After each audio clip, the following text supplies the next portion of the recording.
제가 한국에 온다는 거는 경주에 온다는 뜻입니다.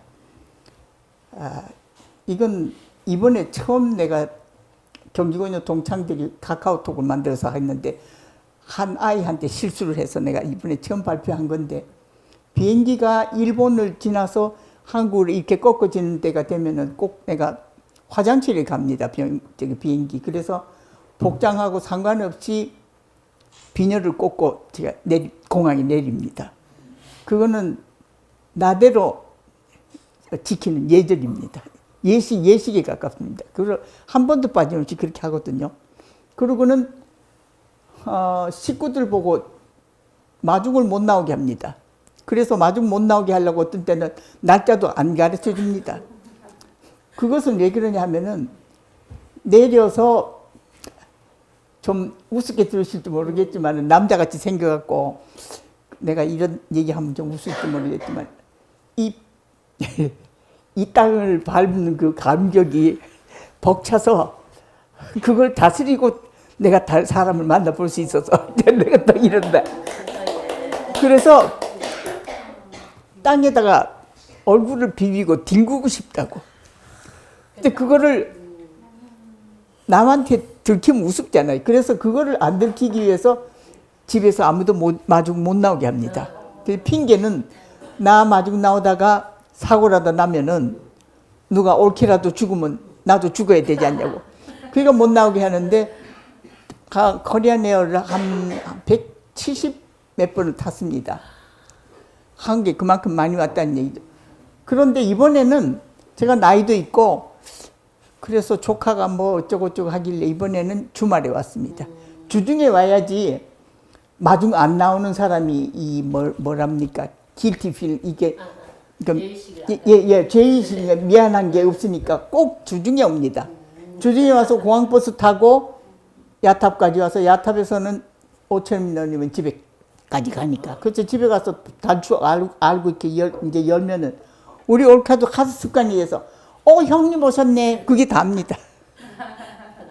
근데 그 인사법이 우리 올케도 이제 오랫동안 습관이 돼서 그러지만은 제가 한국에 1968년에 떠났습니다. 한국을. 그랬는데 17년 만에 여기를 왔습니다. 여기 텐마리에 말에 이렇게 앉아가지고 집에야 뭐 대문 다 만날 열어놓고 뭐 업기 있으니까 그래서 가만히 앉아 기다리는데 윤경열 선생님이 두루마기를 입고 시적시적 들어오시더니 최일단 씨가 오셨네 이래요. 나는 잊어버리신 줄 알았거든요. 그래서 마치 어제 만난 사람처럼 그렇게 얘기를 하십니다. 그러니까 그것이 나를 잊지 않고 가끔 생각했다는 증거거든요. 그리고 또 하나 천연덕스러운 게 있는데 제 사촌 동생이 하나 있습니다. 서울서 공부할 때나 하고 이제 우리 집에 와서 공부를 했는데 저기 아래 시장에 포목점 명신상이라는 표목점을 40년 이상 하는데 그 사촌도 내가 그냥 쑥 들어갑니다. 그러면은 언니 왔나? 그게 인사 다 합니다. 뭐 호들갑을 절대로 안 돼. 그러니까 경주는요 저를 호들갑을 안 떨고 받아주는 곳입니다. 그래서 호들갑을 안 떤다는 거는 항상 이게 염두에 있다는 거니까. 그래서 저는 아무 때 와서 기습적으로 와도 편안하고 누굴 만나도 언니 왔나 그런 사람만 만났지. 저 남자 그 조카 같은 사람 안 만났습니다. 몇 년 동안. 딱 걔 정순이만 만났거든. 그런데 이번에는 고맙고 또 울산에 있는 조카도 또 고맙고 여기에 관심을 가져줘서 제가 재작년에 왔을 때부터 여기 윤 선생님 댁에 관심을 가져줘서 내가 공식적으로 고맙소. 형제 고마워. 그래서 이번에 이제 좀 같이 다니고 하는데 다음에 오면 또 생떼같이 떼버릴지도 몰라. 그런데 제가 일생이랄지 지금까지 살아온 것 중에 저희는 10대가 없어졌습니다. 중학교 1학년 들어가서 9월에 들어갔는데 다음에 9월이 되기 전에 학제를 바꾼다고 6개월을 뭐 3개월인가 땡겨서 다음에 2학년을 6월 1일에 되기로 돼 있습니다. 그래서 1년도 되기 전에 6월 1일에 2학년이 됐는데 25만에 6개월 났거든요. 그리고 2차 대전 중에도 제가 학교를 옮겨 다니면서 그랬는데 안강에도 있고 경주에도 있고 그랬습니다. 그런데 그때는 제가 뭐 1, 2학년밖에 안 됐는데도요. 조그만 도끼를 아버지가 맞춰줘서 도끼를 가지고 공부한 기억이 없습니다. 도끼를 가지고 산에 광소를 따러 다녔습니다. 제가 저학년인데도. 그리고 오빠들 따라서 이제 갔지만은 학교에서 다 가니까. 그래서 학교에서 뭘 배웠는지 도무지 생각 안 납니다. 아무것도 못 배웠습니다.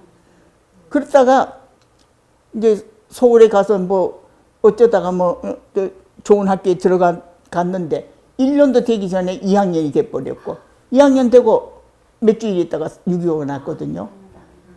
그러니까 제가 어느 인터뷰도 얘기했지만은요. 이게 깡통입니다. 아무것도 안 들었습니다. 제일 많이 리스마스 시험지처럼 제일 많이 빨아들인 것이 중고등 때 아닙니까? 6.25 다 나서 이제 환도해서 학교를 열은 것이 고2 2학기입니다. 중학교 1학년도 되기 전에 한 1년도 되기 전에 사변 나서 고등학교 2학년 2학기에 수복을 했습니다. 그러니까 우리가 뭐가 있습니까? 역사책도 없었고요. 교과서도 거의 없었습니다. 그런데 이제 학교가 좋은 학교다 보니까 서울대학 교수들이 다 와서 국문학 교수 수학 박사 서울대학 교수들이 오니까 경기권에서 서울대학 많이 들어가죠. 그렇게 지나왔기 때문에 내가 왜 이렇게 우리 조카도 그렇고 다 온 집안 식구들이 저거 뭐 맨날 벌렁거리고 걸핏하면 여기 갔다 저기 갔다 한다 그러는데 그 누굽니까 김재하입니까 그 타는 목마름으로 이거 지식에 대한 목마름이 끝이 없습니다. 파도 소용이 없고 그리고 전쟁의 영향이라는 것이 얼마나 무서운가 하면요. 제가 보통 극장에 가면은 그 팝콘 먹죠. 그거 강냉이 튀긴 거. 그걸 여기서도 그럽니까? 예. 극장에 가면 그거 먹습니까? 제가 그거를 생전 먹어본 적이 없습니다. 6.25 때요. 그때는 땅에서 비행기가 이렇게 내려오면 비행기를 향해서 대포를 쐈습니다. 그 고사포라고 그러는데 그게 이제 비행기를 못 맞추고 하늘에서 터지면요. 좋게 말하면 모카송이 같고 팝콘 같이 됩니다. 공중에서 터지는 거. 아무리 생각해도 그거 영향일 것 같습니다. 그리고 한번 김종학이라는 내 후배가 무슨 그림을 그려서 뉴욕에서 전시회를 하는데 머리 이렇게 착착착 붓으로 착착 했는데 왜 종학이가 총알 날아가는 걸 그렸을까 이렇게 생각을 했는데 그게 강을 위에서 본 고깃대를 그렸는데 내 눈엔 총알로 보입니다. 그리고 저는 늘 핸드백에 그 뭐 실하고 뭐 바느질 뭐 그걸 왜 그러냐 하면 한 번도 요긴하게 쓴 적 없어요. 항상 머릿속에는 일조 유사시에 뭐 피감 가서 다 이제 여기 털어버리고 피난 가다가 동생을 길에다 물었습니다만 일조 유사시가 이게 평생 박혀 있습니다. 그것이 모든 게 다 경쟁과 그 어려웠던 그 일제시대에서 온 거라고요. 그러니까는 아무리 내가 발버둥 쳐도 그 올가미에서 헤어날 수가 없습니다. 그러니까 여러분들은 그런 걸 안 겪은 것만 해도 참말로 행운아라고 할 수 있습니다. 그래서 이러고 그 책을 보시면 뭐 오만대를 중국을 뭐 오만대를 해집고 다녔는데 그렇게 다녀도 내가 찾는 거는 그 기차 타고 가거나 길거리에 페랭이꽃 하나를 보고 싶어서 그렇게 찾아다닙니다. 내가 큰 거 바라는 거 아닙니다. 그래서 이러고 돌아다니는 것이 아무래도 내 이 지식에 대한 그 잃어버린 10대에 대한 그 갈급함이 그게 원인이 아닐까 그렇게 생각합니다. 아직도 헤맵니다. 오늘 내가 광주가 늘 내가 오면은 박물관 뜰에 나 왔다 뜰에 있다 그러면은 뒷문이 있는지 뒤로 시적시적 들어가지고 누님 맞습니까 그럽니다. 인사는 그걸로 끝. 그 다음에는 뭐 부국사도 가고 뭐 문영화도 가고 뭐 바루라는 저쪽에 있는 또 음식점이 하나 바루에다 가고 이러는데 내가 광주 보고 다음에 와서 이거 스케치 할 거야 그랬는데 팬데믹도 이거서 못 했는데 이게 좀 잘 안 됐지만 지금 아침에 불국사 갔다 왔습니다. 아, 불국사 다녀오셨어요? 예. 스케치 하시는. 그건 너무 덥고 뭐 기구를 펼쳐놓기도 그렇고 해서 이게 불국사 마루입니다. 마루 땜질한 거. 마루 쪽에 예. 이것도 그렇고 대웅전 마루가 하도 오래돼서 썩어서 없어진 거 이거 통나무를 판을 맨들 짜게 가지고 이게 통나무죠. 한나무 이것도 통나무고 그래서 이게 선을 어떻게 정리하면 좋은 작품이 될 것 같아서 그래서 광주하고 다음에 나가와서 이거 스케치 할 거야 그랬는데 못했기 때문에 지금 보이지 않는 광주를 데리고 불국사 갔다 왔습니다. 그렇습니다. 그 조금 더 하면 내가 눈물 날 것 같고 눈물 말이 어서 더 안 하겠어요. 근데 광주시는요 우리가 경기고녀 다닐 때 미술 선생님이 이 윤 선생님하고 개성에서 친구인지 무사시노 미술학교 동창인지 그랬습니다. 김창욱 선생님이라고. 그래서 그분이 해마다 미술반을 내가 미술부장을 오래 했기 때문에 다 여기 아니고 어디 지금 그 집이 헐리가 없어졌어요. 전에 사시던 집이. 그 꽤 큰 집인데 미술반 애들이 거기 다 와서 우리는 공짜로 돈 한 푼도 안 내고 파먹었습니다. 그 한 달을 방학 동안을. 그래서 먹고 자고 다 그 집에서 했다고요. 지금 생각하면 낯이 뜨거울 노릇인데 그때 그 선생님 친구라는 이유로 그러니까 사모님이 우리 지사거리 다 해주셨어요. 빨래까지 해주셨다고. 그래서 이걸 어떻게 내가 갚겠습니까? 못 갚지. 늘 저는 어디서 이게 고마움을 받으면은 제자리에 못 갚게 되더라고요. 그러니까 제자리에 못 갚으니까 다른 자리에도 갚아야 되는데 갚지 못하고 있습니다. 그래서 그 광주는 또 말할 것도 없고 광주는 어릴 때부터 봤으니까 그냥 누님 하는데 광주는 또 아버지 못지않게 그 솜씨하며 기가 막히는데 아버지가 하도 거인이라서 광주가 이렇게 혹같이 붙어서 지금 그래서 이게 고총이 아니라 경렬 광주 기념관이라 그랬으면 나 참 좋겠습니다. 제 생각에는. 그래서 제가 대강 살아온 거는 그렇습니다. 그리고 50세에 중국을 간 것은 우리가 중국이라는 나라가 있는지 없는지도 몰랐습니다. 우리 때는 그런 거 지금은 많이 알려졌지만 중국이라는 말도 올리지 않았거든요. 그래서 중공이라고 그랬고 그때는 관심이 전혀 없었습니다. 그래서 전혀 모르고 있었는데 불란서를 월남에 있다가 불란서에 잠깐 트란지트로 들렀다가 미국으로 온다고 이제 갔는데 거기 가서 내가 아팠어요. 되게 더운 나라에 있다가 갑자기 불란서에 가니까 아파서 내가 일주일 동안 아팠는데 불어할 수 있는 사람이 나밖에 없었거든요. 내가 월남에 있으면서 불어를 했기 때문에 남편하고 아들은 불란서 말 못하고 그래서 일주일 내가 앓다가 이제 일어나서 보니까 거기 이응로라는 화가 산다고 내가 들었어요. 내가 한 번도 본 적이 없지. 그래서 대사관에다가 주소를 물어서 이응로 선생님 찾아갔습니다. 나중에 알고 보니까 한국 사람이 아무도 안 찾아가요. 그때 이미 동독 사건인가 뭔가? 나는 동백님, 예. 나는 월남에 있었거든요. 그동안에 동백님 사건 때문에 감옥살이를 하고 69년에 나와서 파리로 돌아오셨어요. 근데 한국 사람이 하나도 안 찾아갔습니다. 제가 3년 있는 동안에 누가 찾아온 게 방혜자라고 내 후배인데 혜자 하나밖에 없었습니다. 걔는 뭐 불란서 사람이니까. 그래서 거기를 찾아갔는데 선생님이 이렇게 보시더니 이거 왜 느닷없는 커다란 남자 같은 여자가 와 있으니까 이거 보시더니 이루기 보시더니 그 어떻게 그러셔요. 그래서 내가 선생님 처음 뵙지만은 뭐 뵙고 싶어서 왔다고. 그랬더니 붓을 하나 주시면서 이걸 가지고 그림을 그려보래요. 처음 봤는데. 그래서 보니까 이렇게 고추 말린 거를 이렇게 툭 이렇게 던지시면서 이거 그려보라 그러세요. 내가 붓으로 그려보니 생전 안 그려봤거든요. 대학교 때는 유학과로 들어가서 조각과로 전과를 해서 조각과로 졸업을 했고, 아까 50 몇 년에 내가 국전에 특선하고 해서 뭐 조각을 한 사람이지.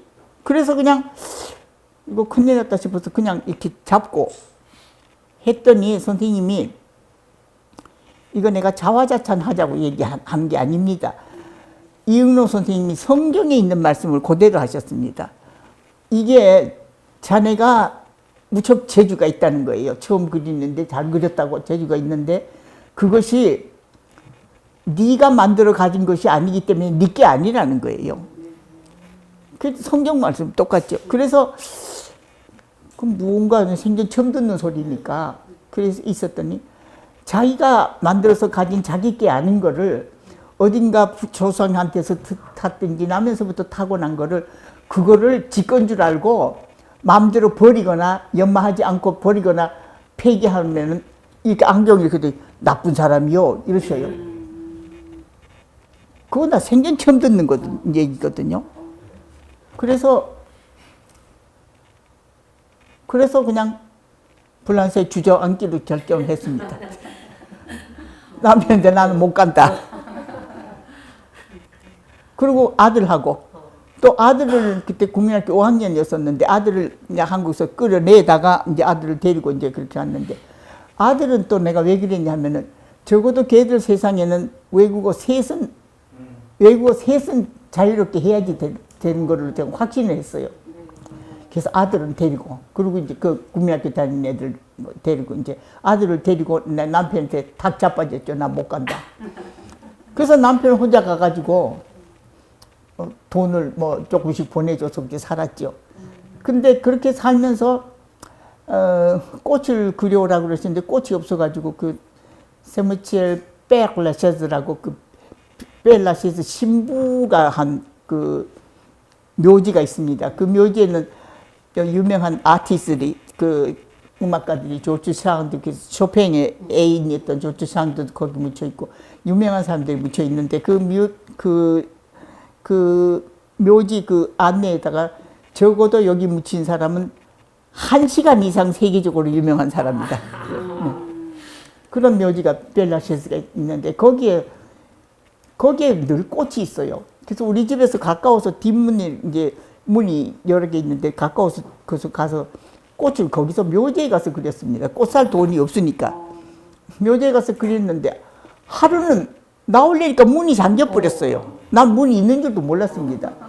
근데 담 속으로 이렇게 들어가 있어 낮에 열어놨는데 난 거기 문이 있는 줄 몰랐지. 그냥 갔다가 오려니까 문이 잠겼어요. 큰일 났어. 그래서 자세히 보니까 문에다가 이 문이 잠겨 있을 때는 뭐 어디로 가라고 이렇게 써 있어요. 나 같은 사람이 들어 있었던가 봐. 그래서 막 땀을 흘리겠는데 오래된 묘지가 그냥 뭐 돌이 뻐그러지고 막 이렇게 막 무슨 그 엽기적인 그런데다가 또 알람포에 검은 고양이라는 게 있습니다. 까만 고양이 한 마리가 지는 내가 이상한 거야. 한밤중에 사람이란 게 왔다 갔다 하니까 이게 휙 지나갔다 휙 나를 놔두고 날 따라오는 거예요. 이 묘소에 앉았다가 저 묘소에 앉았다가.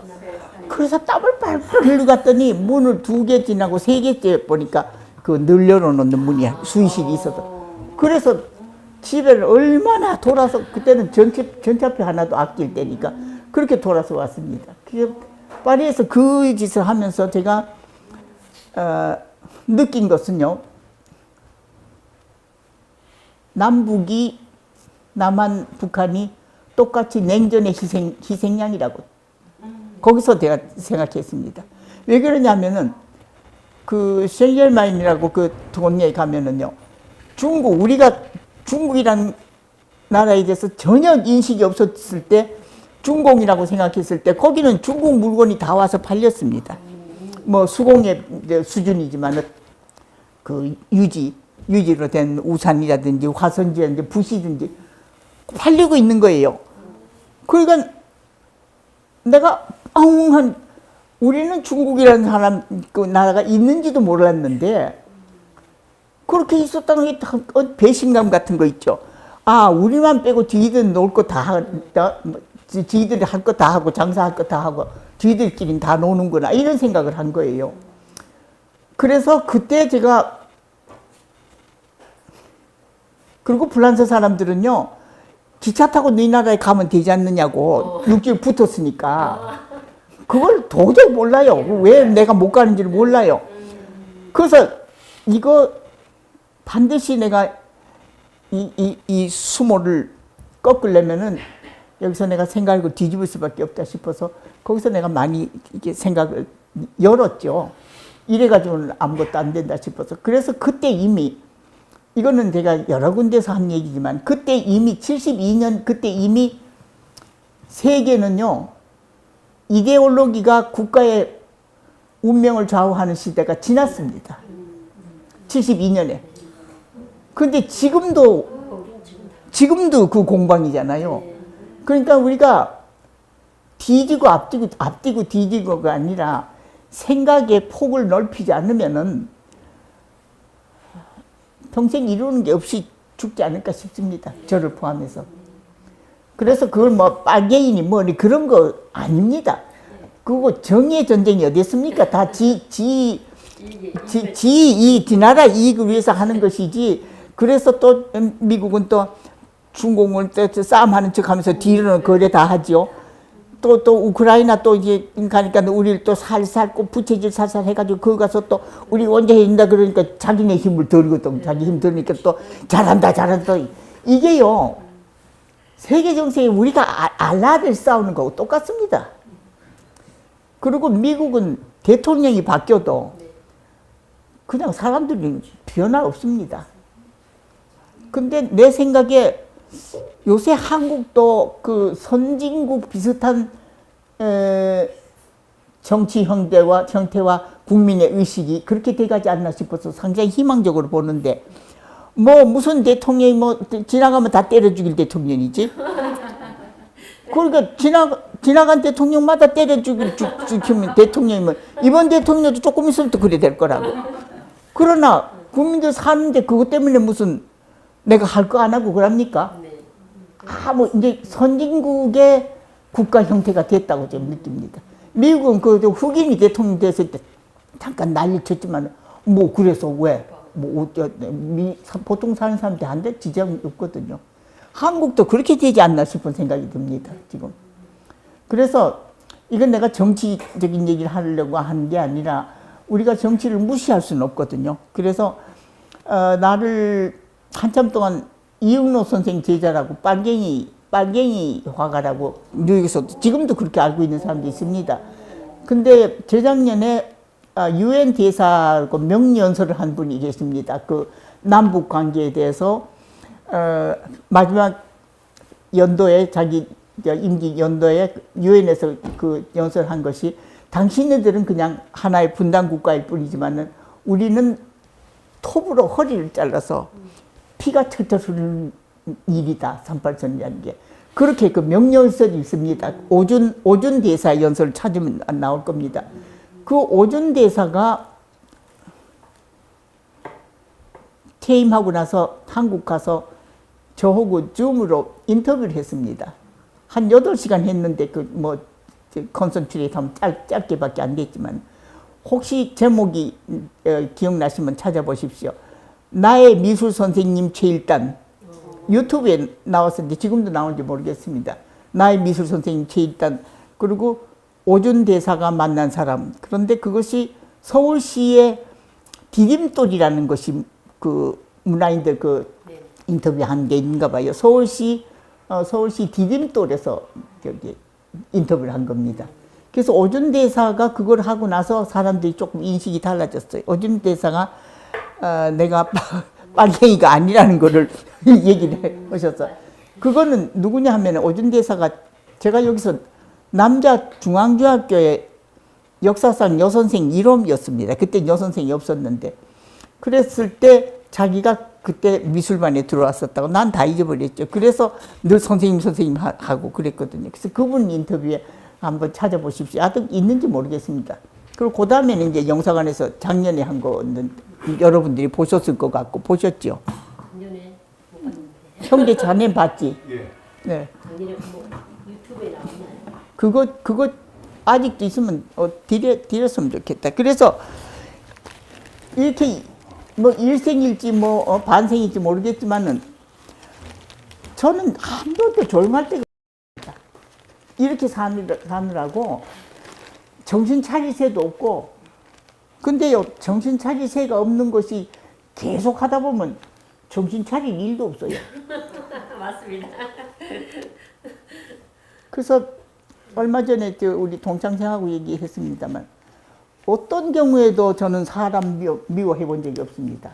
아무리 미운 짓 해도 미운 적이 없고 또 어떤 경우에도 슬픔이나 괴로움이 나를 태기를 해서 거꾸로 뜨리지 못한다는 적이 있습니다. 그래서 그거를 나는 불행불감증 환자라고 그럽니다. 불행에 대한 감정이 굉장히 둔합니다. 그래서 불행불감증이 있는 사람입니다. 그것이 왜 그렇게 됐냐 하면 이제 아버지가 낙관적으로 교육을 시켰지만은 이런 거 저런 거 다 보고 나니까 결국은 내가 아글바글 매달린 건 아무것도 없어요, 이 세상에. 그냥 놔둬도 제대로 다 되는 것이고 내가 그렇게 하는 거는 내가 어떻게 마지막 숨을 쉴 때 어떻게 어떤 형태로 쉴까 그것만 지금 남았는데 불교에 왜 공술의 공술거라는 말이 있죠. 빈손으로 왔다가 빈손으로 간다고 하는데 제가 뉴욕에서 한 모임이 하나 이름이 빈손 모임입니다. 빈손인데 거기 사람들이 막 들어오려고 하는데 우리가 까다로워서 아무나 안 넣거든요. 그래서 근데 요새 내가 가만히 내 손을 작년에 영상관에서 인터뷰하는 것도 내가 손 들여다보는 게 있었지. 손을 이렇게 들여다보는데 빈손으로 가려고 하는데 도저히 불가능하다고 생각합니다. 왜 그러냐면 젊었을 때 없던 잔주름이 이렇게 다 덮였다고. 그래요?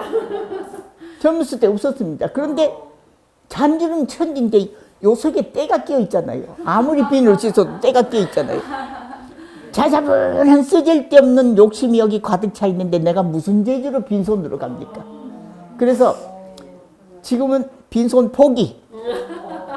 그냥 때국물이 있거나 말거나 뭉쳐지고 가자. 그리고 마지막 숨을 쉬는 순간까지도 손에다 뭔가를 잡고 마지막 숨을 쉬자. 그겁니다. 근데 잘 되는지 모르겠지만은 뭐 공을 들여봐야죠. 그래서 빈손으로 가는 거 포기. 뭐 도승이나 하는 거 아닌가 싶고. 그래서 손을 다 많이 들여다보면 참 생각하는 게 많습니다. 그게 오늘까지 제 생활입니다. 뭐 다 한 것 같아요. 그 이후에 뭐 자자문한 거는 중국 아까 일본 거 갔다고 하셨는데 그건 그 책 쓸 때 거고 아마 20몇 번 갔을 겁니다. 네. 중국에 대한 얘기 하나 하려면 사람들이 중국에 대해서 모르죠. 그래서 내가 이종문이라고 뉴욕 아니고 서쪽에 로스앤젤레스 쪽에 사는 참 큰 사람이 하나 있습니다. 물론 재벌이고 그런데 그분이 그때 오바마 대통령하고 참 친해서 오바마 대통령을 잘 만나는 사람인데 제가 그분한테 그랬습니다. 오바마 대통령한테 중국에 대해서 너무 몰라. 예. 예. 중국에 대해서 너무 모르기 때문에 오바마 대통령 보고 아주 노회한 그냥 노련한이 아니라 노회한 중국 고문을 둬야 될 거다. 그렇지 않으면 절대로 중국 못 이긴다. 그랬어요. 근데 그분이 전하겠다고 그랬는데 전인지 아닌지 모르겠습니다만은 내가 왜 그런 얘기를 했느냐 하면은 오바마 대통령이 중국 가서 등소평이하고 이게 잔을 가지고 토스를 했는데 등섭이 키가 작잖아요. 오바마 키가 그러니까 이제 위에다 여기 잔 위에다 덩그런캔데 점수 다 깎였습니다. 중국 사람들은요 어떤 경우에라도 뭐 불쌍놈 거지 같은 사람이라도 꼭 연장자에게는 잔을 밑으로 합니다. 내가 저기 한 살이라도 지금 밑으로 합니다. 그거를 했더라면은 오바마가 많은 것을 따왔을 텐데 그거를 못했기 때문에 그건 뭐 점수도 안 주거든요. 중국 무섭습니다. 그저 양반이 없는 것 같죠? 다 형편없이 하는 게 참 양반입니다. 제가 거기 가서 이제 외국 학생은 따로 때 이제 실습 여행을 간다는 것이 우리가 산수학과잖아요. 산수학과면은 그 풍광 좋은 데를 계림 같은 데를 선생님 학교에서 돈을 대 가지고 우리는 거의 공짜로 그런 데 실제로 가서 그립니다. 중국이 땅이 좀 없습니까? 그럴 때까지 찾아가 가지고 그때 그 계림 지역에 갔는데 거기를 가서 실제로 그립니다. 그리고 만약에 묘적을 인물학과에 묘적을 그리면은 묘적이 사는데 사천성 저 밑에라고 그 넓은 땅에 거기 가서 같이 생활하면서 그 묘적하고 같이 생활하면서 묘적을 그립니다. 그런데 인문학과에서 한 번 이렇게 지나가다 보니까 조선 사람을 그린다는데 연변에 가보신 분이 아실지 모르겠지만 한복이라고 하는 것이 원피스처럼 저고리에다가 이게 치마 붙여가지고 뒤집어 쓰고 사진 찍게 그거를 갖다 놓고 어떤 여자를 입혀놓고 조선 사람을 그린다는 거예요. 그래서 제가 또 아주 체리고 나설려면 또 거창합니다. 비녀까지 잡숫고 그리고 뭐 버섯은 말할 것도 없고 비녀도 진짜 뭐 매죽자미니 뭐 또 골라도 그렇게 하고 쪽을 들고 한복을 또 입고 두루마기까지 입고 그렇게 해서 내가 자진해서 모델을 했습니다. 그랬는데 걔네들이 깜짝 놀랐죠. 그런데 내가 모델한 걸 후회한 것이 그리고 이제 잠깐 쉬는 시간에 내려와서 이렇게 그런데 보니까 내가 아니라 웬 할머니를 그려라.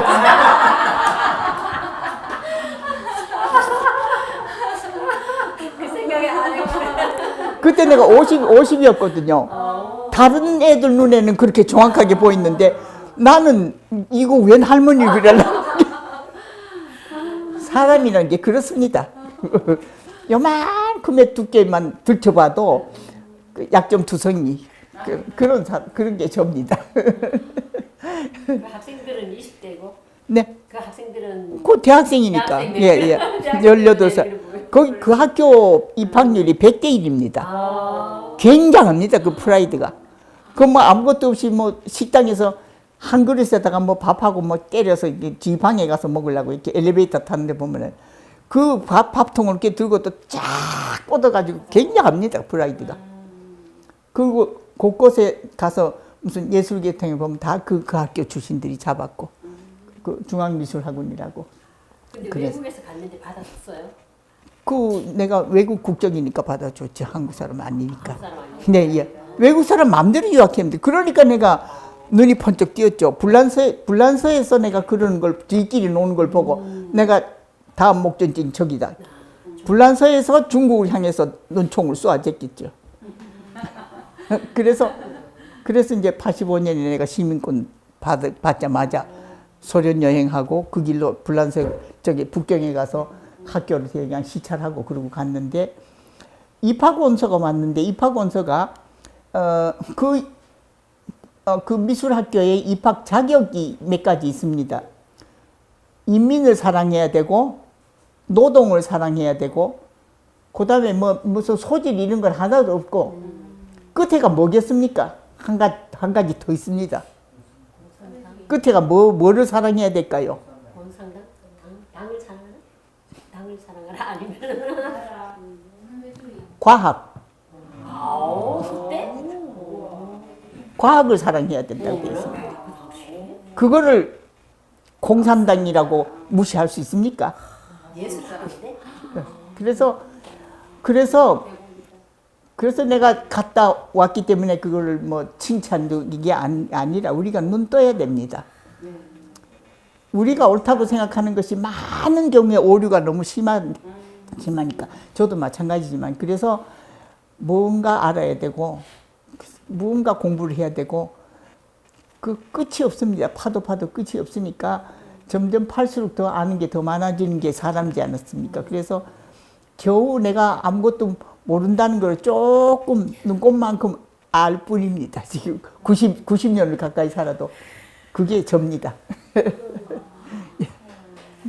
더 이상. 얻기가 참 무척 어려운 것 같습니다. 아 그래요? 네, 그래서 아이고. 제가 짧게 한 두 가지만 세계 미술을 설명하고 그 분야에 일하고 계시는 분에게 우리 갖고 있는 생각과 선생님이 갖고 있는 생각이 어떤지 한번 여쭤보겠습니다. 두 가지만. 첫 번째, 선생님의 그 글 속에 보면 중국에 가면 운강이라든가 용문이라든가 막고라든가 거창한 석굴이 많이 있는데 선생님 글에는 그 세란을 다 합체가 바꾸다 해도 바꿀 수 없는 석굴암이 있다. 그럼 우리 참 경주 사람들은 긍지로 석굴암금 진라 불교 미술의 최고 성질을 보고 있는데 어떤 장점을 갖고 있길래 석굴암은 세계 미술사에 어떤 것도 비할 수 없는 위에 있다 하는 걸 선생님 의지하는지 그걸 한 가지 하고 그 다음 끝으로는 앞으로 여기 모인 사람들은 절대 다수가 고청 기념사 앞에 미국에 갈 운영에 갈 귀중한 분들이 모여 있습니다. 국민은행이고 교육분과고 다 그런데 고청 기념사 앞에서는 자라는 세대들에게 찾아오는 사람들에게 어떤 프로그램을 어떤 걸 개발해서 뭘 이야기하고 뭘 보여주고 무슨 행사를 하면 경주의 문화를 세계와 같이 흐름을 따라갈 수 있는 길이 있을까 그런 점을 선생님이 갖고 계시는 견해를 저희가 들어봤습니다. 제가 대학교 들어갈 때 석고대상 잘하는 애들은 다 회화과로 들어갑니다. 회화과라는 것이 유화, 서양화과. 그래서 저도 뭐 석고대상은 1등을 하는 사람이니까 당연히 회화과로 들어갔죠. 그래서 1년 동안에 우리는 그 서울대학교 미술대학은 1년 동안에 동양화, 서예, 도학, 그 이제 설계도 그리는 도학, 또 천문학 별거 다 했습니다. 그 장발 학장이 참 콜롬비아 대학 출신이라서 잘한 건데 그렇게 배우고 나니까 이게 그리고 내가 동양화를 전에부터 하고 싶었기 때문에 동양화 학식에 들락날락 했는데 뭐 벨벳도 입은 여자가 부채 들고 촥 앉았는 거 그거 사진을 히키노바스 해가지고 일본 말입니다만은 사진을 확대해가지고 그렇게 그리고 그게 동양화과에서 하는 일이었습니다. 그때 월전 장우선 선생님이 교수고 이랬지만은 장우선 선생님은 뭐 장미 12폭짜리 해서 시집 가는 사람한테 팔기 바빴고 그래서 동양화과를 보니까 도저히 저래가지고는 내가 그리고 동양화과는 회화과 떨어진 애들이 많이 갔습니다. 그 내 자존심에 동양학과 그런 동양학과는 가기가 싫어. 그래서 이 동양화가 그래가지고는 침체돼서는 안 되겠다 싶어서 서양 미술에 아까 과학하고 통하는 얘기입니다. 서양 미술의 모든 그 영양소를 내가 빨아들여서 동양화에다가 투자를 해서 동양화를 뿌리부터 밭 갈듯이 갈아 엎으리라 하는 그 대단한 건방진데 포부인데 그렇게 생각해서 조각과로 옮겼습니다. 그때 조각과는 어떠냐 하면 제3지망해서 간 애들도 있고 정말 조각하는 애들은 그저 10명에 한두 번밖에 없었습니다. 그건 그냥 미술대학에서 제일 실력 없는 애들만 가는 건데 거기를 제가 전과를 했습니다. 그래서 학교가 난리가 났죠. 그래서 조각을 했는데 그래서 3학년 때 조각으로 특선을 했습니다. 국전에서. 그래서 이제 그렇게 했는데 나중에 한 25년 전에 최재천이라는 분이 지금도 계십니다. 저기 무슨 생태계 뭐 지금 그런 거 하시는 분이 최재천인가? 재천? 그분이 통섭이라는 걸 들고 나왔습니다. 통섭이 그분 얘기는 통섭이 영어로는 컨실리언스라고 밖에 번역이 안 되는데 그것이 적당한 단어가 아니다. 그 영어에도 그 단어가 없다고 그랬는데 그 통섭에 대한 거를 얘기를 했을 때 내가 그랬으면 나는 대학교 2학년 때 벌써 통섭 생각했는데 그것이 통섭입니다. 그러니까 이 뭐 그림 그린다고 이게 그 캔버스에 깔짝깔짝 해가지고 그 그림 못 그립니다. 그림 그려도 과학도 알아야 되고 정말로 다른 예술에 대해서도 알아야 되고 다 알아야 되는데 그거는 생각을 안 하고 그냥 자기 하는 거 깔쭉깔쭉하면 그만인 거죠. 그래서 예쁜 거는 아름다운 것이 아니거든요. 그래서 이게 예쁘게 화장한다고 그게 아름다운 사람은 아니거든요. 그래서 예쁜 거하고 아름다운 것을 혼돈을 하는 세상에 저는 그거를 깨부시느라고 일부러 이렇게 남자처럼 하고 다니는지 모르겠습니다. 그래서 그런 거는 그 통섭에 대한 거는요. 제가 대학교 1학년부터 지금까지 실천해오고 있습니다. 제가 30년 동안 뉴욕에서 선배가 만든 한국학교를 제가 학부형하고 아이들을 같이 가르쳤습니다. 30년 동안 가르쳤는데 내가 중국 유학 가면서 그걸 그만뒀습니다. 그래서 그때로부터 지금까지 거의 20년을 안 했다가 요새 또 그 교장이 연락이 와서 붓으로 할 수 있는 거를 가르칠 사람이 없다고. 그래서 2년 전부터 제가 한국학교에 나갑니다. 근데 제 수업하는 거를 참고가, 아까 선생님 말씀하신 참고가 되실지 모르겠습니다. 제가 수업하는 거는요, 수업 시간에 들어가서 제가 아이들한테 제일 먼저 하는 얘기가 20여 년 전에 본 미국에서 그 잡 인터뷰 하는 거. 어떤 직업에, 뭐지, 그거, 일 하려고 뭐랍니까? 인터뷰도 하고 하는 거. 직업 어플라이. 면접. 그거를 어떤 직업이 가지고 면접을 하는 거를, 그거를 텔레비전으로 보여주는데요. 무섭습니다, 미국 사람들. 저 뒤에 텔레비전이 여러 개 있어가지고, 이제 웨이팅룸이 그 사람들 대기실이 따로 있거든요. 거기 들어오는 것부터 사람을 새 토막을 내가지고 뒤에서 다 봅니다. 그것도 20년도 넘었을 거예요. 근데 내가 그걸 TV에서 봤거든요. 근데 어떤 사람은 이제 들어오자마자 그 걸상도 여러 가지가 있는데 탁 알랑해져가지고 탁 이렇게 왜 배 내밀고 잘하는 게 그런 게. 어떤 또 흑인 여자는 또 쇼핑백을 뭘 사가지고 잔뜩 들고 들어와서 또 놓고. 그거 되겠습니까? 그 인터뷰 하러 오면서 지 장 봐가지고 오고, 그게 되겠습니까? 그리고 또 어떤 여자는 다이아몬드 반지 2만 원 꼈어. 그 새 토막을 내가지고 그렇게 조사를 합니다. 그것도 어떤 사람은 또 탁탁탁탁탁탁탁탁탁 다리를 또 떠는서 하나 정말 깜짝 놀랐어요. 제가 애들 처음 만난 애들 새로 학기가 시작하면 애들한테 그 얘기합니다.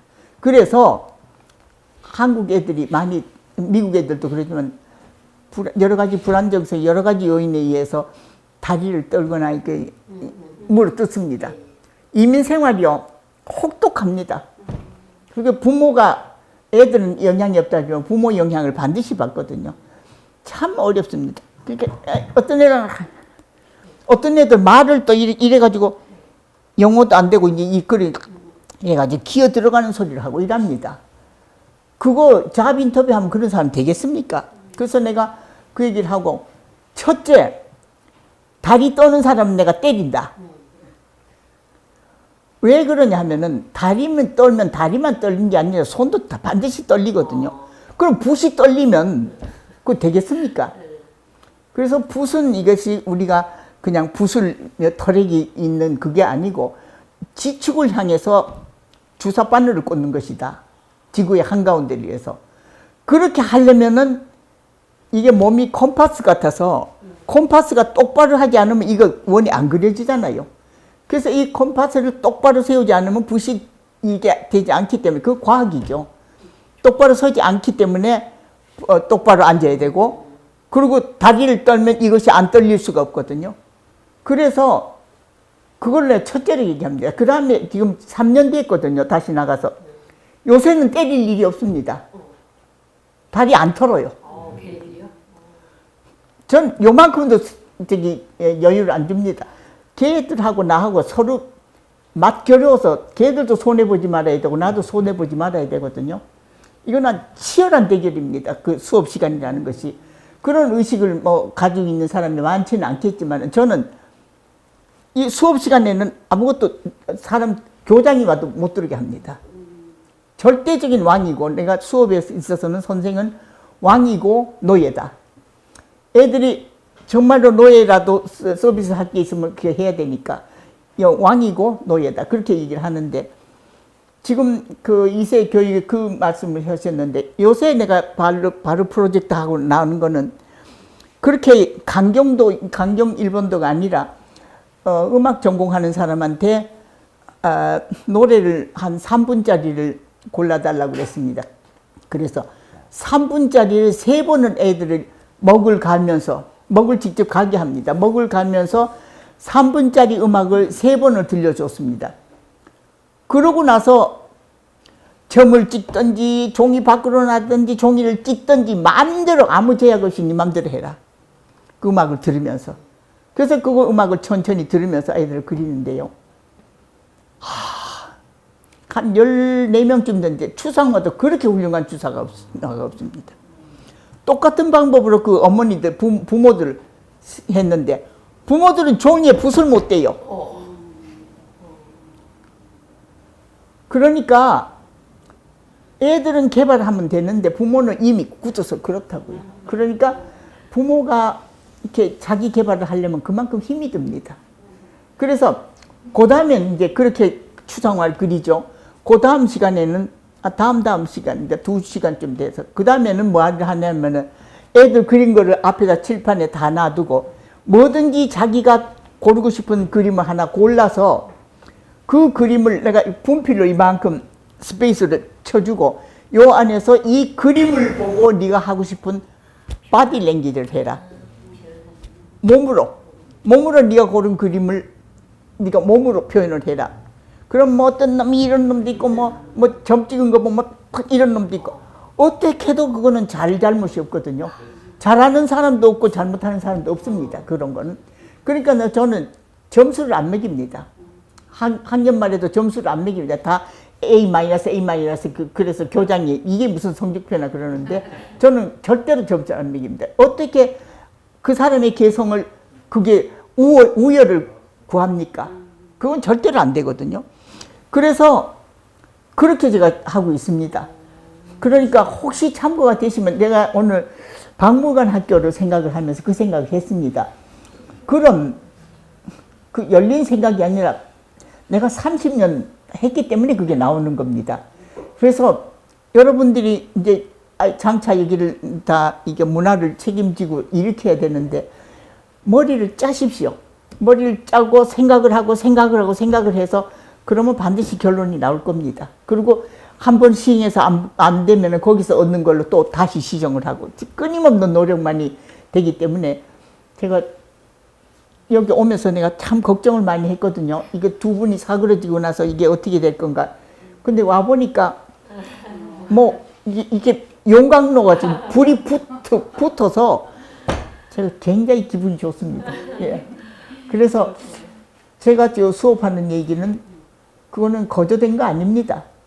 30년 내 작품 하는 거 다 합해서 그런 결론이 나온 거니까 애들을 가르칠 때 애들을 그냥 내가 가르친다는 것이 아니라 이거하고 맞 대결을 합니다. 그래서 그 인터뷰하는 얘기를 그 수업 전에 합니다. 그래서 한 시간의 수업을 위해서 제가 그렇게 정렬을 쏟습니다. 그러니까는 선생님께서도 기왕에 깃대 들고 나서셨으니까 많은 연구를 하셔서 머리도 굉장히 좋으신 것 같아요.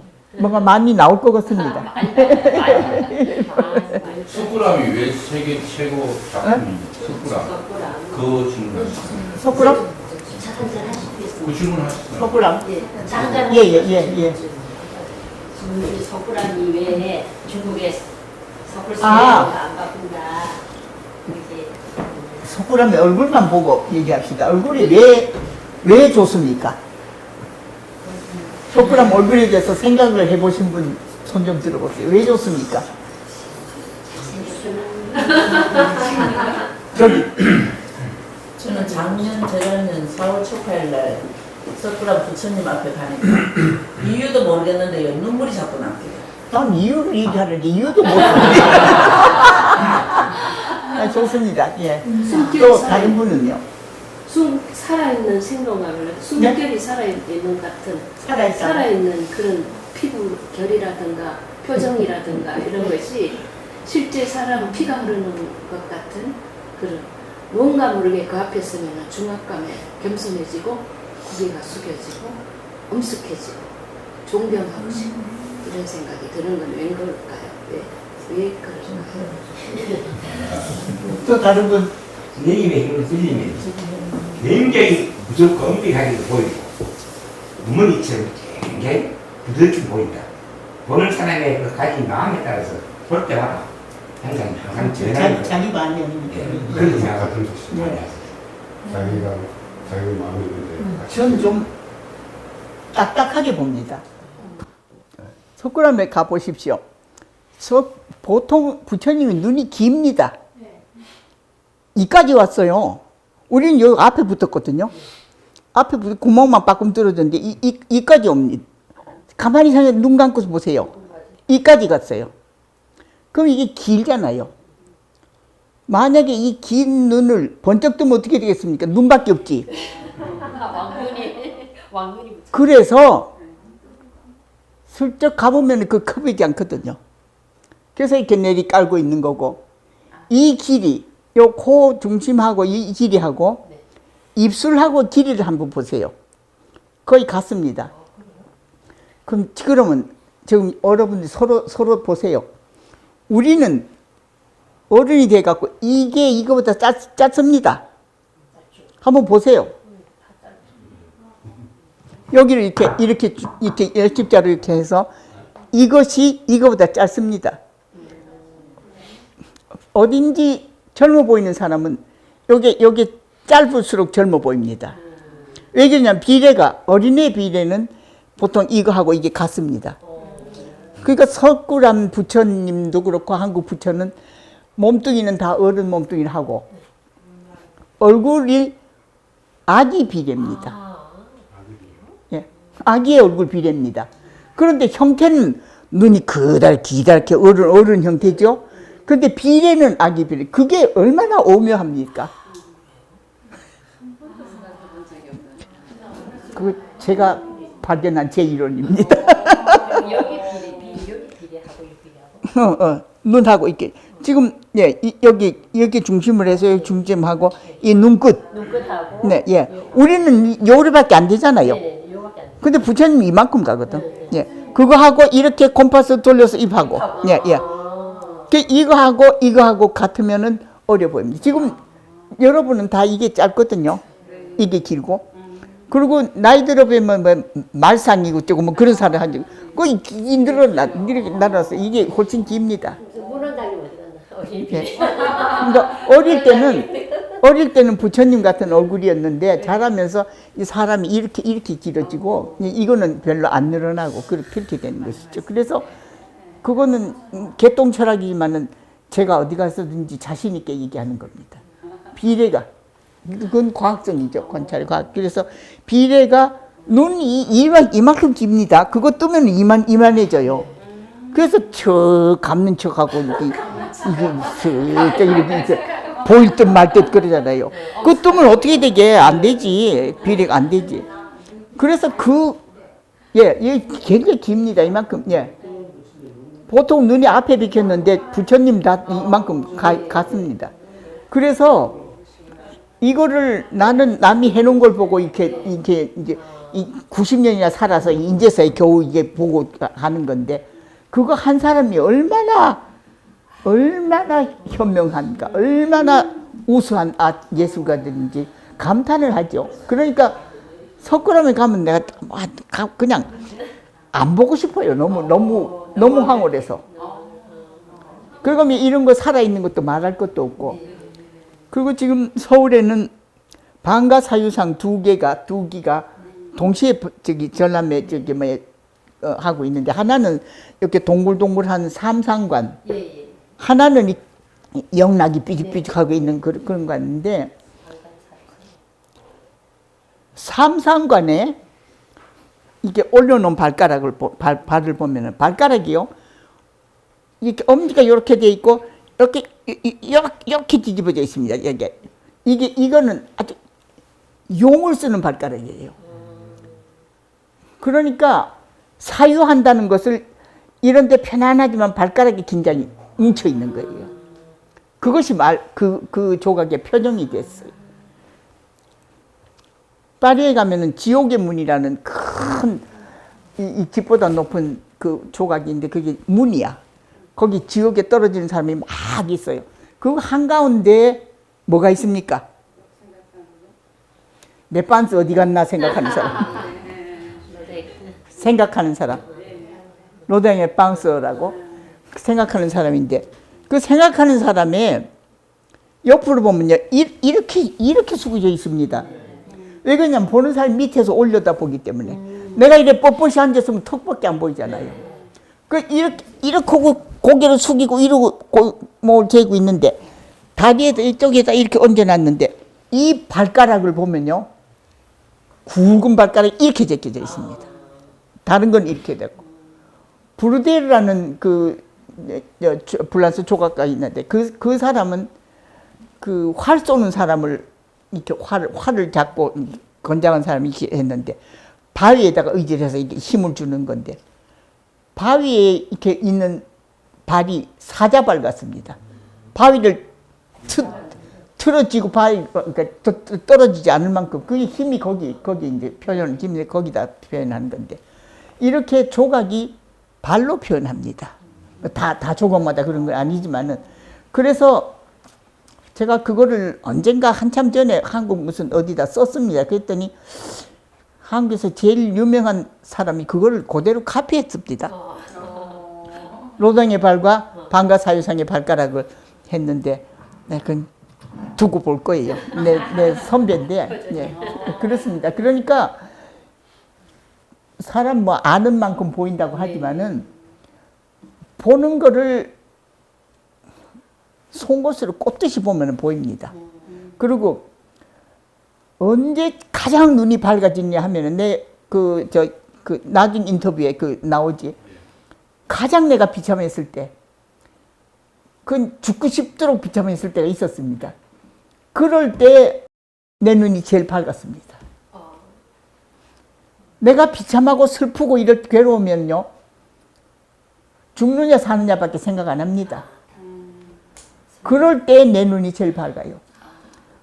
다른 때는 내가 쳐다도 안 보던 건데, 그럴 때 내가 어디 겨울인데, 어디 이렇게 보니까 좁쌀만한 게 나무 줄기 중간에 있어요. 그게 잎사귀 떨어진 자국이에요.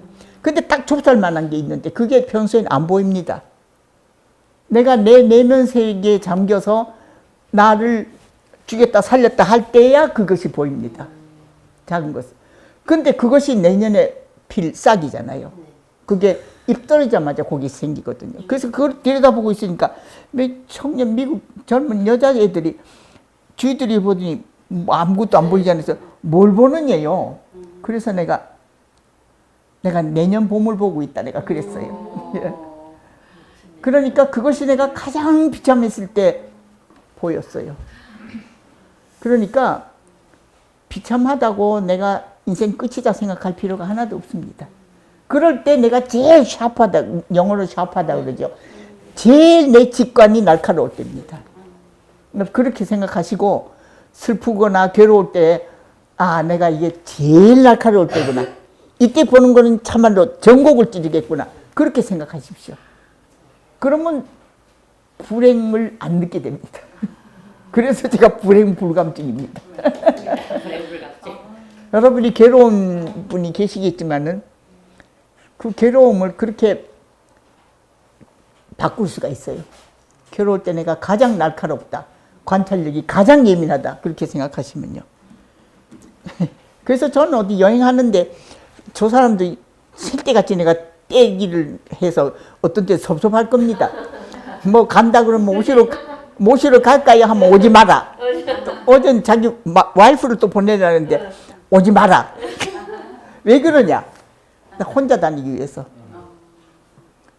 만약에 누구 같이 가면은 우리 저쪽으로 갈까 뭐 한잔 하고 갈까 그 말을 해야 되잖아요. 말을 할 때는 내 머리가 눈에 물건을 침같이 찍는데 말을 하면 이 머리가 딴 데로 가야 되니까 이게 눈이 안 보여. 내가 보던 게 안 보여요. 그러니까는 나는 여행은 꼭 혼자 합니다. 그룹 투어를 해도 돈 더 내고 내가 독방 씁니다. 지금 밥 먹으러 갈까 지금 몇 시야 몇 분이야 이런 거 다 나를 방해하거든요. 그래서 그게 남들이 보면 별나게 구는 것 같지만 나로서는 절실한 일입니다. 지금까지 와도 한 번도 연락도 안 했어요. 우리 사촌 언니 왔나 하는 걔만 정말 무미건조한 걔만 내가 만나는 거지. 그렇게 천연덕스러우면 나 방해를 안 하거든요. 언제 갈래 언제 왔냐 이거 일체 안 묻습니다. 그래서 요 근래 와서 한 두 번째 지금 조카들이 나도 이제 늙었고 그래서 데려다 주고 있게 그래서 내가 요새 이제 죽을 때 다 돼서 호강을 합니다 지금. 혼자 다니는 여행에서 언제나 100% 내 자신 만난다고 그러잖아요. 그럼요. 그거 예를 들어서 뽕피도 샤르드골 공항에 제가 2월달에 파리 갔다 왔는데 공항에서 이렇게 오는데 딱 멈춰섰어요. 기둥이 하나 있는데 단면을 자르면 이렇게 아몬드 쉐입을 이렇게 뭡니까 만두 이렇게 요렇게 된 그런 납작스러운 기둥이 있는데 그게 끝까지 올라가 있어요. 근데 그런 기둥을 내가 처음 봤거든요. 그런데 내 눈이 걸린 거지. 그래서 공연 이제 출구 나오다가 봐서 그거를 이제 한참 들여다보니까 그것이 그렇게 될 수밖에 없는 과학성이 그 지붕 꼭대기에 있더라고요. 이것이 빔이 이렇게 돼 있는데 이게 납작한 기둥이 이렇게 받쳐야만 되지 동그란 걸 하면은 이게 빙글 돌 수가 있더라고요. 그러니까 뭐든지 타당성이 있는 거는 남의 눈에 띄게 돼 있어요. 근데 우리가 보통 그냥 지나가면 아무것도 안 보이죠. 그래서 그건 일부러 하는 것도 아니고 눈이 날카로운 거 일부러 하는 것도 아니고 그러니까 아까 3대 석굴 얘기하셨는데 운강, 용문, 막고굴, 돈항 그런데 갈 때도 제가 공부를 안 합니다. 공부를 안 하고 화첩 훑어보고 갑니다. 왜 그러냐면은 공부를 하면 그 책에 중요한 거를 내가 기억을 하잖아요. 그렇게 해서 그거 찾으러 다닙니다. 그럼 내가 봐야 할 거 다 놓쳐. 그거만 찾아다니니까. 그래서 저는 염두에 남을 만큼 안 봅니다. 그거 내가 이제 눈으로 찝은 거를 내가 집중적으로 찝은 거를 나중에 보면은 내가 찝은 것이 책에 다 있습니다. 그래서 그것이 한 50세 내가 중국 갔을 때부터 그것이 내가 조금 자신이 생겼는데 그래서 어떻게 보면 못됐지요. 지 혼자 잘났지요. 그래도 내가 남한테 해롭게 말하는 것도 그게 아니고 지금 이럴 때 발표하는 경우가 드무니까. 그래서 내가 내 편한 대로 한다는데 그렇습니다. 내 쫀대로 선생님이 질문을 좋은 대답 나온다. 질문을 항상 해달라고 하셨어요. 그래서 질문을 해주시면 선생님 말씀을 이어나가실 수 있을 것 같습니다. 근데 엑스포에 정유식 총장님도 오셨네요. 아니 제가 제 얘기를 할 상황은 죄송합니다. 선생님, 저는 아까도 말씀을 드렸지만 이 책을 갖고 있다 보니 관심을 가지고 또 섭렵을 해봤습니다. 이 책의 가치라는 게 조금 전에 석굴사원에 대한 말씀을 하셨는데 저도 문화재에 관심이 있어서 중국 가서 사진을 찍기도 했지만 선생님이 다니실 때는 중국 사람들도 문화재에 대해서 잘 몰랐어요. 누구든지 다 관심 있는 사람은 다 좋은 자료 사진을 찍을 수 있었는데 근래와는 거의 전혀 그게 되지 않고 있다 보니 선생님이 만들어 놓으신 그 자료가 엄청난 소중한 역사적인 가치가 있는 자료가 됐습니다. 그럴 겁니다. 예, 그래서 여기는 뭐 이래 보시면 이런 자료들이 이게 직접 저 스케치를 다 하셨어요. 스케치도 직접 하시고 그다음에 이게 막 요즘은 보기 어려운 이런 석고 차원의 중요한 자료들 많이 나오고 있고 그다음에 또 이곡도 이 상도 얼마나 이렇게 관심을 가지셔가지고 이게 그 콜렉션이 제가 있습니다. 예 만약에 경유박물관에서 무슨 전람회를 하면 제가 그 콜렉션도 같이 가져왔어요. 예. 그래서 그 월전 선생님이 그 추천 글을 써놓으셨는 데를 보면은 네. 선생님께서 극찬을 해놓으신 것이 참 많았는데 궁금한 게 하나 있습니다. 그 월전 선생님 꼭 선생님을 두고 최고이라고 했더라고요. 아, 그거는요. 예. 우리가 장발 선생님 살아계실 때 미술대학에서 미네소타 대학하고 교류전을 했습니다. 네. 그게 한국의 교류전의 첫 번째입니다. 그때 내가 출품한 것이 김군입니다. 나중에 미네소타 대학에 가서 그거를 리스트를 가져왔는데 그 미대 교수 하나가 가서 리스트 가져왔는데 저기 최일단 씨 김군이라는 작품 기억하느냐고. 네. 제가 아무리 생각해도 김군이라는 작품을 한 적이 없어요. 나중에 생각하니까 그때는요 양이라는 말 안 썼습니다. 네. 여학생이 다 김군이라고 그랬습니다. 양은 어디다 쓰느냐? 다방에 가서 아니 다방에 가서 쌍화탕 오다 할 때 김양아 여기 쌍화탕을 이양아 그렇게 써서 양이란 말을 우리가 천하를 불러서 했습니다. 그래서 그거 또 내 두 번째네. 그 미대 교수가 왜 김군이냐고 했고 이거 저기 아느냐고 그래서 내가 나 그런 거 출품한 적 없다고 그랬지. 예. 나중에 생각하니까 K 양을 내가 출품했어요. K 양을. 예. 근데 김군이라고 했지. 김군이라고. 예, 예. 김군이다. 그렇습니다. 그러니까 시대가 이렇게 아무것도 아닌 것 같지만은 그렇게 변화가 있어서. 예. 그 어떻게 또 그걸 또 찾아내셨어? 아니 요정 선생님이 이 책을 공부하고 또 이런 영향을 받아가 저도 이 해외 여행을 많이 다닙니다. 요새 가면 다닙니다. 요정 선생님이 제자건 나간에 누구건 나간에 책 머리를 써준 것이 제가 유일무이합니다. 그분 글 안 쓰십니다. 써주면 기백만 원을 그때 또 줘야 되고 그러니까 감히 그 써달라 소리 안 하는데 제가 그 쓰는 것도 선생님 처음에 거절하셨어요. 내가 동양화과도 아니고 그래서 내가 그때 한백원이라고 선생님 박물관을 열느라고 준비하실 때인데 내가 그때 쓴 편지가 지금까지 있는지 모르겠습니다만 내가 선생님 제자도 아니고 동양화과를 내가 공부한 것도 아니고 그런 사람이 써달라고 하기 염치 없지만은 나는 내가 스승을 내가 골라야 되겠다고. 선생님이 어떻게 하시거나 나는 선생님을 골랐으니 선생님이 날 제자라 인정하거나 말거나 나는 제자입니다.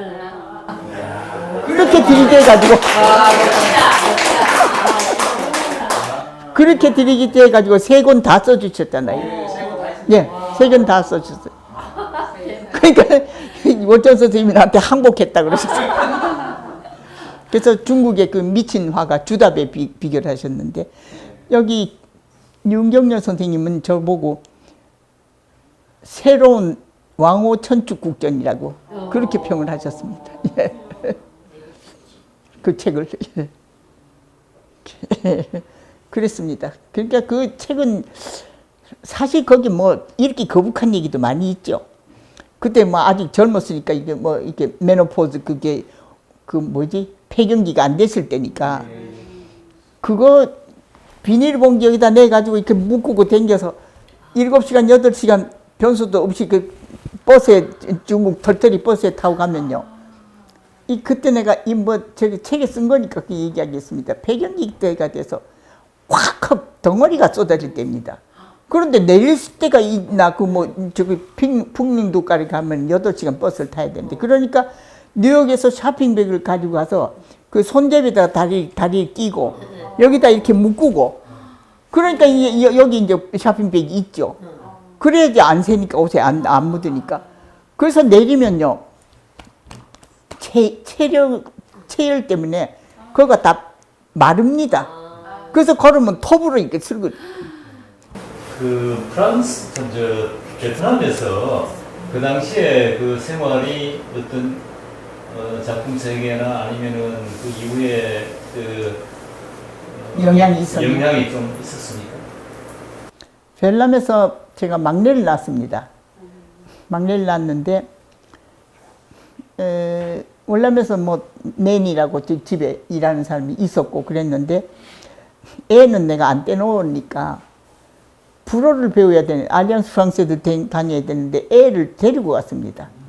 그래서 알리앙스 프랑스에도 교수실에 놔두면 교수들이 뭐 다 수업을 입대에 들어가는 거 아니까 교수들이 뭐 남아있는 사람 그 사람들이 애 봐줬습니다.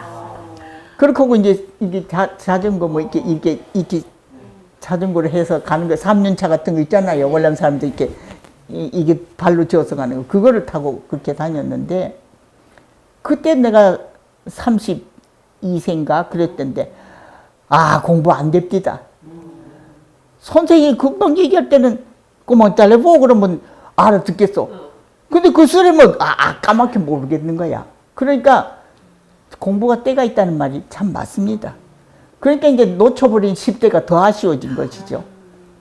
10대요, 중고등학교 때요, 모든 평생 쓸 지식을 다 긁어 모으는 것이 중고등학생 때입니다. 그걸 우리는 하나도 없습니다. 지금 생각해도 억울해서 죽을 지경입니다. 약 올라서. 선생님 저 열정이 대단하시는데 건강하시고 좋은데요. 경주에서 작품 전시라든지 뭐 그런 기획은 생각할 수 내가 하고 싶어도 합니까? 좀만 있으시면은 또 마음을 또 스님의 뜻은 그렇게. 있는데 예. 이따 봐야 됩니다. 예. 우리들이 우겐시 오죽고 해수부 오죽고 해야 되니까 여기 준비해가지고 여름 방학이나 겨울 방학이 아니면 단기간 나와가서 수업하고 학교 나가셔야 됩니다. 그래서 내년 오는 겨울 방학이나 내년 봄쯤이나 그때 나이가 이런데 9에 다 들어가니까 전시회를 한번 크게 한번 하고 그 다음에 갖고 있는 좀 특파원들의 다양한 차고 높은 얘기를 들을 수 있는 뜻 있는 사람을 모여가 학술 강연회야 그런 거 한번 기획하고 한번 해볼 수 있는 간접적인 기회를 보면 하는 것입니다. 그래서 이 하여가 곧 준비 한 명씩 하는 사람이 있습니다. 그 뿌리를 아마 우리 고정기념사업회가 준비를 많이 하게 하고 또 동생 조카 되는 분이 또 다리를 많이 나와주고 또 2대 아버지 때 할아버지 때 과거 급제했던 그런 귀한 책도들 문서도 있고 굉장히 있어요. 그런 것도 하면 내가 한 게 되는 것이 아니고 아버지 때 할아버지 때 그 흐르는 기력이 이동하여 그러면 내가 되었다. 네 그런 말씀하시고 그런 것도 함께 하면 아마 가족 간 종합 전시회가 전주서 보기 드문 게 세계 작가를 모시고 할 수 있는 기회가 안 오겠나 그런 건의를 오늘 한번 들어봅니다.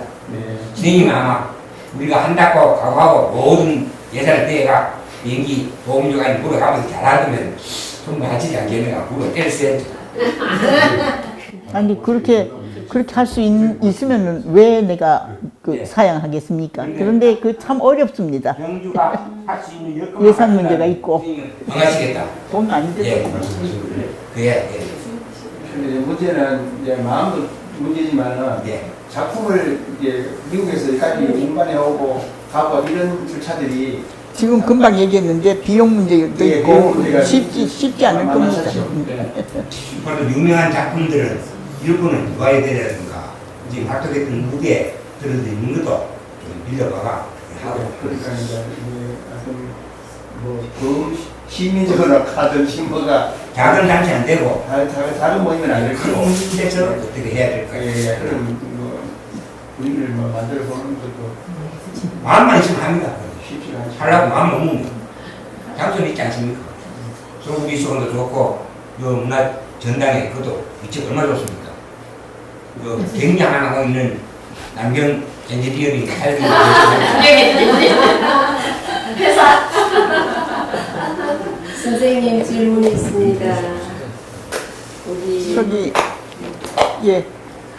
우리 한국의 지금 예술 문화가 어떻게 앞으로는 미래에 어떻게 해야만이 예술가들이 살아남을 수 있겠습니까?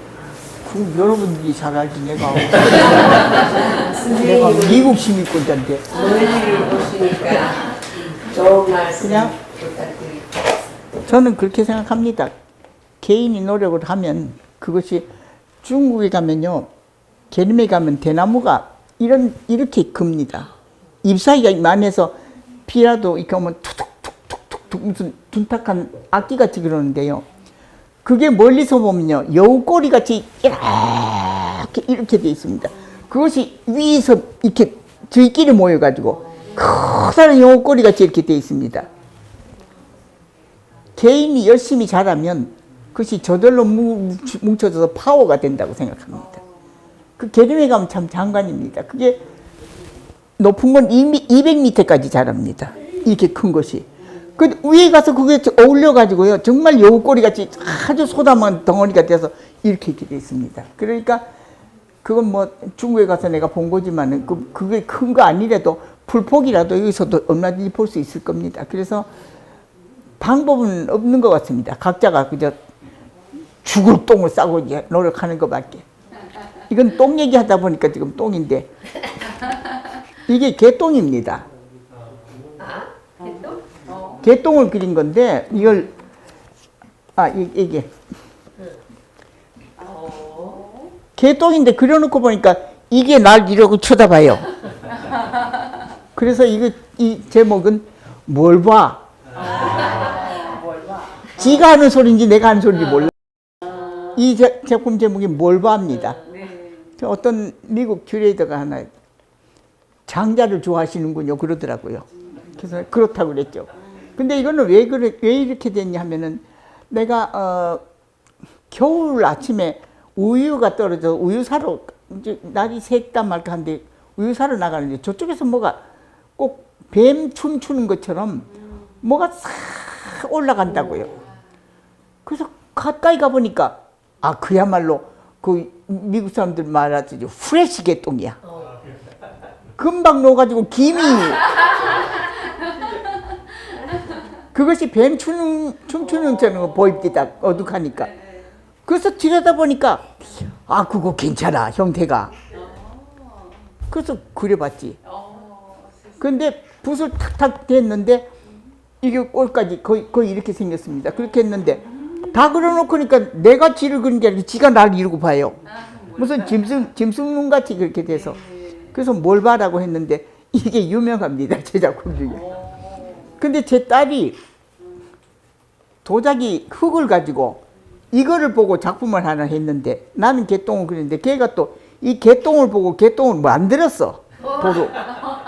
만들었는데 그걸 유약을 칠했는데 이게 거뭇거뭇해요. 붓질이 거뭇해. 그래서 미국 개똥은 다 그게 천연식품을 안 먹고 다 그 캔으로 된 거 그 뭐 가게에서 사다 먹이잖아요. 그래서 야 요새 개똥은 너 벽돌색이다 붉었다 이랬더니 엄마 그거 요새 개똥 아니거든. 그리고 한국 개똥이거든. 그거 미역국 찌꺼기 먹었대. 그래서 그 검은 점을 이렇게 만약에 전식을 하면은 이런 것도 있으면 재밌잖아요. 예. 그래서 이거 전시할 때는 딸이 만든 개똥을 같이 합니다. 미역국 먹고 싼 개똥을. 그러니까 그런 건 이제 재미가 있으니까 재미를 봐가면서 그러고 삽니다. 이 책의 뒤에 보면 스캔이 있는데 내가 저 조카한테는 보내줬지만 제가 작년에 영사관에서 내가 아티스트 대표로 뉴욕에 대표로 인터뷰한 건데요. 이게 영사관에서 한 거가 돼서 이게 영사관에서 이거를 발표하고 나서 댓글 중에 10명을 뽑아가지고 이거를 내 허락하에 만들어 가지고 10명한테 줬습니다. 상을 줘. 그리고 나는 2권밖에 안 줘. 그래서 그 중에 하나인데 여기 뒤에 보시면 셀프 있으시면 나 찍어 가십시오. 이쪽에 한 거는 한국말 버전이고 이거는 영어 버전이니까 그래서 내가 찍어 가시라고 가져왔으니까 찍어 가시고. 이거는 비행기에서 언제든지 비행기에서 뭐 그립니다. 비행기에서 그린 것들이고 선생님 이윤호 선생님 전람회 가면서 선생님 전람회 가면서 비행기에서 이렇게 코리안 에어 남바도 있습니다. 그래서 이게 노트가 돼서 이렇게 드문드문한데 이게 다 제 그림에서 뽑은 거고 이런 세밀한 그림인데 이거는 너무 세밀해서 사람들이 이게 망원경 갖다 이게 돋보기 갖다가 보고 그럽니다. 이게 붓을 5장 화선지 전지니까 내 키보다 조금 크지요. 그거 5장 하는데 한 10년 걸렸습니다. 붓이 한 180자루 없어지고 세필할. 그래서 세필한데 이거는 유엔 광장 앞에 어떤 서양 조각가가 총을 피스톨을 이렇게 그리고 이 끝을 이렇게 묶어놨습니다. 그럼 못 쏘잖아요. 그러니까 평화를 상징하게 유엔이 평화를 상징하니까 권총은 권총인데 쏠 수 없는 권총을 했는데 내가 가만히 생각하니까 무기라는 것이 총 쏘고 그것만이 무기가 아니라고요. 여기다가 내가 버섯을 그렸습니다. 무기가 여러 가지 있죠. 그래서 상상하십시오. 버섯이 무엇인지. 그래서 사람들이 5피스 중에 2피스를 제일 좋아합니다. 폭력이라는 것이 무기로 사람 죽이는 것이 무기만이 아니라는 거지. 예. 그래서 내가 탁 버섯을 탁 갖다가 노골적으로 버섯 안 핀 거 그리긴 그러니까 좀 핀 거. 예? 송이버섯이 뭐예요? 그래서 이 개똥 그림을 이윤호 씨 부인이 정말 굉장한 화가입니다. 그분한테 내가 이 얘기를 써서 그때 옛날이죠. 써서 내가 편지를 보냈어요. 그랬더니 그 양반이 그 개똥이 훌륭할 수밖에 없다. 그것이 준이기 때문에 동양화에서 준이라는 거는요. 이 신필에 가까워서 한 번에 탁 나오는 거. 그게 준입니다. 개가 그림 그리려고 한 것도 아니고 내 눈에 띄려고 다 하는 거 아니고 온전히 자기 천연적인 힘을 가지고 천연적인 힘을 가하는 걸 적당히 해가지고 걔가 만든 순수 예술품이다. 그걸 동양화에서 준이라는 말을 합니다. 그래서 그것이 좋을 수밖에 없다. 그것이 준이기 때문에. 그래서 이 개똥이 준이랍니다. 그래서 2월 달에 가서 그 얘기를 했더니 내가 그랬어? 그럼 깔깔깔 웃었어요. 그렇습니다. 그러니까 이게 내가 뭐 골몰만 하는 게 아니고 이렇게 재미를 봅니다. 여기는 또 총총총총 앉아 있는데 이쪽에는 머리들이 다 폭 꺼졌어요. 사람이 쫑쫑 앉았는데 이쪽에는 머리가 이쪽에 좀 들었죠. 아들이 뭐라 합니까 그거 증권 시장에서 자기 회사를 상장을 했어요. 그럴 때인데 내가 뭐 증권을 압니까 뭘 압니까? 그때 이제 뉴욕타임즈 이렇게 봤는데 어떤 때는 증권이 떨어졌다면 그 점심시간에 점심시간에 밖에 나와서 뭐 담배도 피고 이러는데 한 번은 그 증권가 근처 갔더니 사람들이 다 이러고 있는 거예요. 증권이 땅에 떨어지면 다 잃었지, 돈 잃었지. 그전에 재산 까먹은 사람도 있겠고. 그래서 아들이 그때 상장을 해놨기 때문에 그 관심을 있고 봐서 그래서 이쪽은 이제 증권이 오른 거야. 고개 들고 있는 이쪽은 이렇게. 그러니까 이게 생활에 매일매일의 생활이 작품이지 따로 어디 가서 막 이래가지고 탁 종일 보면 그 연꽃이 쫙 피어나고 그게 다 헛소리니 저는 그렇게 생각합니다. 헛소리입니다. 매일매일의 그때 내가 가지는 경험하는 것이 그것이 내 것이지. 그래서 이게 이번에 인터뷰 제목은 Here and Now입니다. 지금 여기. 그것이 영속돼서 내 인생이 되는 것이니까 내일은 또 오늘은 또 내일의 과거니까 그때 그때 그 장소 거기서 그래서 제목이 히어에 나옵니다. 그래서 이것이 그 고추 선생님이 그려보라고 하신 고추 처음 그립니다. 근데 내가 그때는 다 잊어버렸는데 아까 누가 글씨에 대해서 물어보셨는데 내가 이때 아무것도 모르고 그린 것이 아니더라고요. 나중에 생각하니까 피난 가서 중학교 때 피난 가서 정환섭 아까 누가 물어보셨죠? 네, 항남 정환섭 선생님한테 피난 학생 가서 위탁생인데 그거 가서 무슨 또 상을 탔다고요. 글씨 써서. 그랬지. 그 다음에 대학교에서 백일기 선생. 그 다음에 내가 학교 선생하면서 내가 자발적으로 일중 선생한테 가서 배웠거든요. 그게 인류 선생을 배워놓았으니까 이거 생전 처음 동양화 그린 사람이 붓이 잡아지니까 됐지. 그 이윤호 선생님 나한테 속았지. 그 내가 그때 그리신 거예요? 예, 그 처음 동양화 그린. 그러니까는 타고났다고 그러신 게 나는 그때 그거 내가 글씨를 그렇게 했다는 걸 몰랐어요. 그 나중에 생각하니까 그 할아버지가 나한테 속았어. 그리고 또 이쪽에 하나 있는 거는 요거하고 요거 다릅니다. 밑에가 좀 네, 다르. 밑에가 다르네요. 내가 이거를 그려가지고 갔더니 선생님이 아무 말도 않고 이렇게 줄을 그어주셨어요. 근데 그것도 좋고 이것도 좋다고 지금 보면은. 그래서 그런데 사람이라는 게요, 선생님이 이렇게 고쳐주신 거를 한참 가면 내가 한 줄 알아요. 잊어버려요. 그래서 여기 자세히 보면 선생님이 그으신 것 이렇게 써놨어요. 그래야지 내가 횡재를 안 하죠. 횡재하면 내가 망하거든요.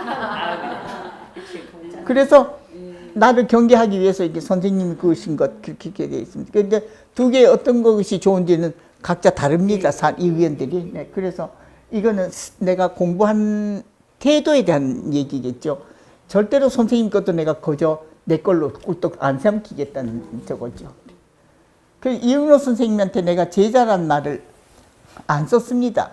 한 번은 선생님 문화에서 그림을 그리는데 수업 시간인데 어떤 사모님 우편물을 가지고 들어오셨는데 선생님이 그러면서 책! 지가 무슨 내 자기야 그러면서 한국에서 온 전람회 카탈로그를 쓰레기통에 탁 버리시더라고요. 나중에 보니까 나도 아는 분이야. 근데 그분이 사실 이윤호 씨가 그 부인하고 당일리에 살 때 이대 미술가 부인이 이대 미술가 이랍니다. 그분하고 친구가 돼서 그 집에 늘 와서 그림도 그리고 그랬다는 얘기를 들었어요. 그러더니 지가 무슨 내 제자야. 낮잠만 자놓고서 이러시는 거야. 낮잠만 자놓고. 그래서 내가 깜짝 싶어. 이거 내가 어디 가서 함부로 이윤호 제자라 그랬다가는 적골 당하겠구나. 나라고 안 당하겠어요? 그래서 한 번도 제자라고 안 했습니다. 이윤호 선생님께 사사했다고만 했지. 근데 89년에 선생님들 편찮으시고 그러고 내가 이번에는 단판을 지어야 되겠다 싶어서 저기 파리에서 내려서 또 몽파르나스 그 간물함에다가 짐을 놓고 거기서 또 기차를 타고 저 해변 쪽에 모클레라는 데를 갔습니다. 갔더니 그 여름 캠프에 그분이 58년부터 미술학교를 하기 때문에 여름에는 어디 가서 캠핑을 하고 사생 여행을 가는데 거기를 갔더니 가서 얘기했습니다. 네, 선생님 옛날에 아무개 카탈로그를 보고 그렇게 말씀하셔서 내가 한 번도 지금까지 이윤호 제자라고 안 했습니다. 그래서 지금이라도 허락하신다면 지금부터는 내가 제자라고 하겠습니다. 그랬더니 이렇게셨니 내가 허락 안 하면 그러셔. 그래서 허락 안 하면 못하죠. 그랬더니 껄껄 웃으셨어. 그래서 그것이 돌아가시기 석 달 전입니다. 그래서 그걸 돌아가시기 전에 제가 그걸 허락을 맡아서 지금 제자라고 하지요. 그러니까는 이렇게 거저 넘어가는 단계가 없습니다. 다 이렇게 힘 들이고 넘어가죠. 나만 얘기해서 그만합시다.